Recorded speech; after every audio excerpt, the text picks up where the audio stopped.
from New York, Late Night Show with Mike Siddiqui.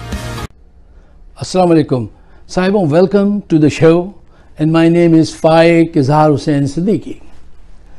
जब से काजी फायज ईसा साहब के मुकदमे का फैसला हुआ है, दिल में एक नारा है जो मचल रहा है और वो नारा है अदलिया का जनाजा है, ज़रा धूम से निकले। साहिबों, पाकिस्तान में एक सियासतदान से पूछा गया कि सर आपकी डिग्री जो है ये तो जाली है। तो उस सियासतदान ने कहा था, बाबा डिग्री असली हो या नकली हो, जाली हो, उससे क्या फ़र्क पड़ता है, डिग्री डिग्री है। अब जज भी इसी सतह पर आ गए हैं कि जज करप्ट है या करप्ट नहीं है, इससे क्या फ़र्क पड़ता है, जज तो जज है बाबा। ये सतह है अब हमारे माशरे की, कहाँ, सियासतदान से लेके अदलिया तक। ख़वातीन हज़रात, फायज़ ईसा साहब का जो केस है, हमारे पास चूँकि टाइम बड़ा लिमिटेड होता है और कुछ लोग चाहते हैं कि मैं शुरू में थोड़ा सा अमेरिका कनाडा में रहने वाले बहुत सारे साथी उससे वाकिफ़ नहीं हैं, थोड़ा सा मैं आप बुलेट पॉइंट्स दूंगा। बहुत सारी चीज़ें मैं छोड़ देता हूं कि वो आप इंटरनेट पे भी सर्च कर सकते हैं। केस ये था कि जनाब फायज़ ईसा साहब जो हैं वो एक जज हैं, उनकी बेगम साहिबा ने और उन्होंने बहुत मेहनत से काम किया। गालिबन वो कहीं पढ़ाती थीं और उन्होंने मेहनत से पैसे जमा कर लिए और कुछ उनकी ज़राई ज़मीन थी उसको बेचकर उन्होंने इंग्लैंड में खुशनुमा सी 3 जायदादें खरीद ली। अच्छा, अब लोगों का कहना यह है कि भाई ये जायदादें जो खरीदी गई हैं इन्होंने कितनी मेहनत से काम किया। हमारे यहाँ तो मेहनत से काम करके मौलाना फजलुर रहमान साहब ने मेहनत से पढ़ाया मदरसे में बच्चों को और अरबों की जायदाद बना ली। ठीक है।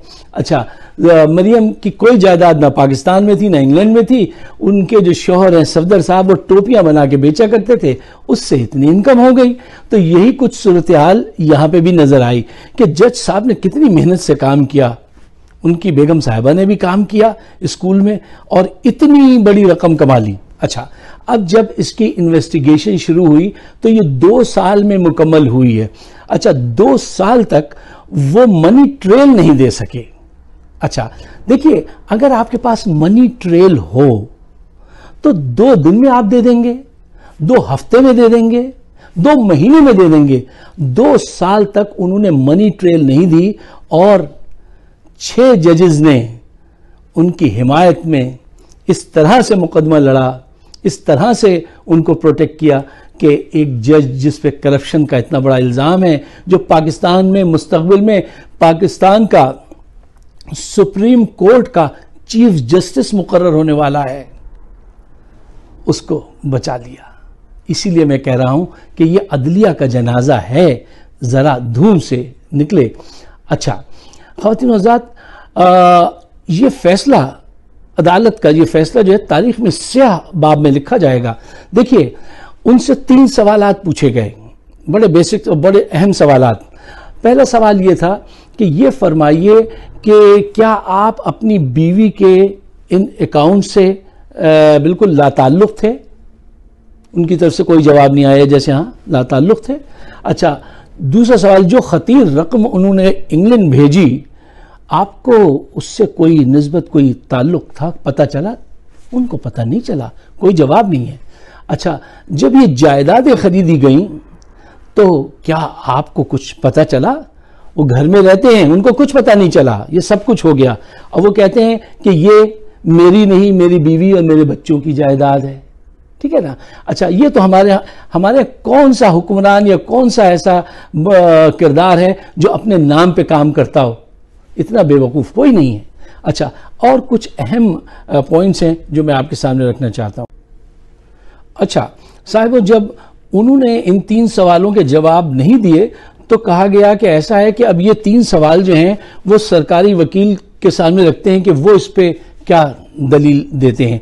तो फायज़ ईसा साहब नाराज़ हो गए, कहने नहीं, मैं इसकी इजाज़त नहीं दूंगा, ये नहीं होगा। सरकारी वकील भी इस पे कुछ नहीं बोलेंगे।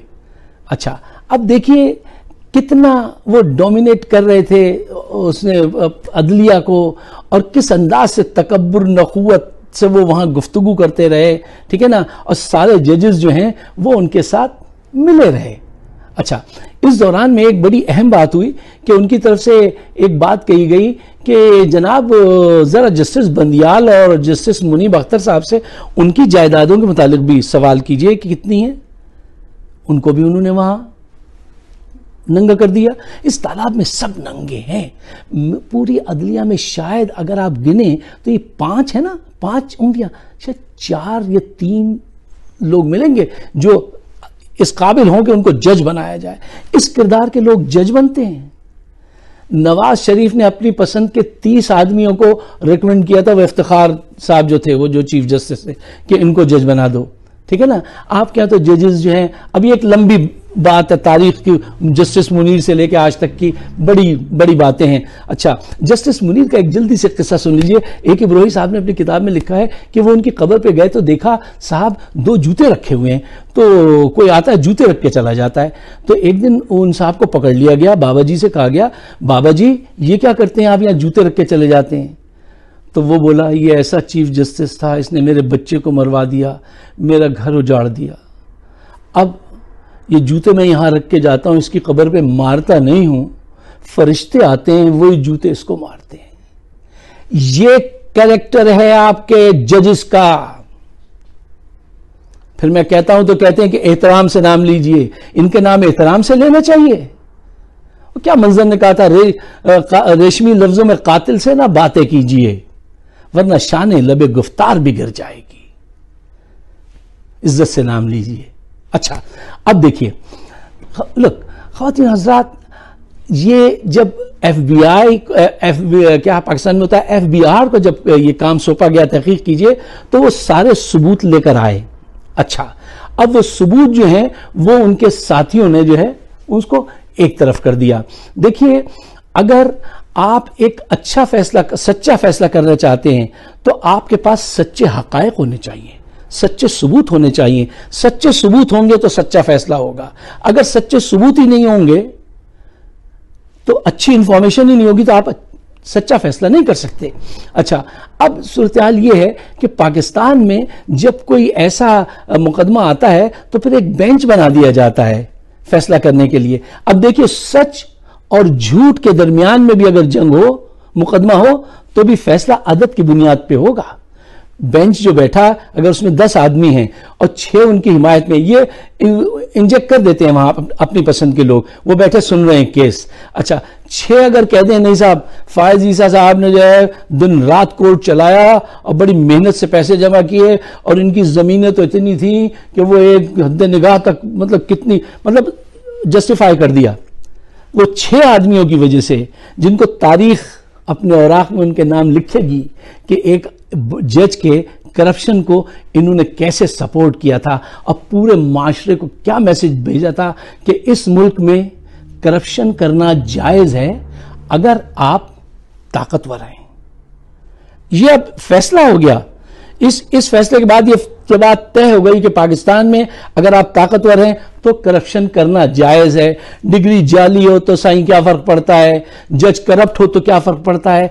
पाकिस्तान के लिए इस फैसले ने बहुत बुरी रिवायत कायम की है। अब आइए, हम और आप ये कर सकते हैं कि इस बात को कम से कम सामने जरूर लाएं। देखिए, चुप नहीं रहना चाहिए, वो बड़ा गुनाह है। जिस वक्त कहने की बात आती है तो हमारे लोग चुप हो जाते हैं, और जहां चुप रहने की बात होती है वहां पे बोलने लगते हैं। ऐसा नहीं करना चाहिए। इसके खिलाफ आवाज उठानी चाहिए कि ये जजेस किस किरदार के जजेस आ रहे हैं। जिस माशरे की अदलिया करप्ट हो जाए, जिसके इंटेलेक्चुअल्स करप्ट हो जाएं, जिसके सहाफी बिक जाएं, मुल्क की नजरियाती सनदों बुनियादों को खोदने पे काम लग जाएं, एनजीओ से पैसा लेते हो, वहां फलाह कैसे होगी? इसी सूरत में होगी कि जब हम आप बड़े पैमाने पे उठें और नाइंसाफी के खिलाफ आवाज उठाएं। हजरत इमाम हुसैन अलैहिस्सलाम ने कहा था कि इंसाफ के लिए जितनी देर से उठोगे इतनी बड़ी कुर्बानी देनी पड़ेगी। तो we better get up now. पाकिस्तानियों, get up and get them. आप सबका बहुत बहुत शुक्रिया।